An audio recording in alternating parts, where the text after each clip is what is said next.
பைரவர் ஐந்தாவதாக. உன்மத்தம் என்பது புத்தியை தெளிவைத்தல், புத்தியை குழப்புதல், புதனுக்குரியவர். இப்பேற்பட்ட பெருமான் புதனுக்குரிய பிராணனாகவும் பிராணசக்தியாக இங்கு உன்மத்தவாராகி விளங்குகின்றார். இந்த உன்மத்தம் என்று சொல்லக்கூடிய பைரவர் கையிலே கத்தி, கேடயம், உடக்கை, கபாலம் என்று சொல்லக்கூடிய நிலையிலே இதர வாகனத்திலே அஸ்வவாகனத்திலே எழுந்தொழுகின்ற அற்புதமான நிகழ்வு.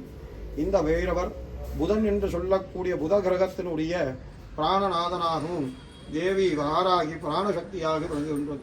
நமக்கு புத்தியினுடைய நிலையை நன்னிலையாக்குவது, குழந்தைகள் நல்ல புத்தி கூர்மையாக இருப்பதற்கு புதன்கிழமையில இப்பைரவரை வழிபடுவதனால் நல்ல புத்தி இயங்கப்படுகின்றது.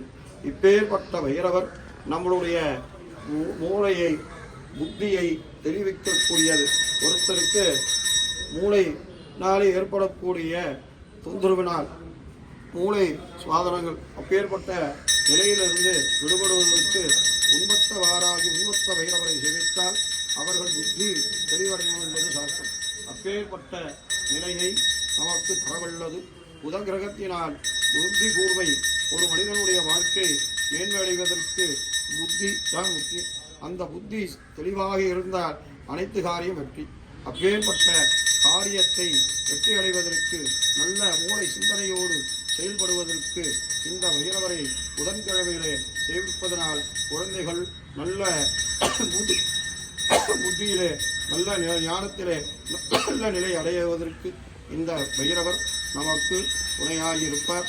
அதே போல நம்மளுடைய தீவினைகள் அனைத்தையும் போக்க வல்லது, சர்வ சத்ருவையும் நாசம் செய்ய வல்லது.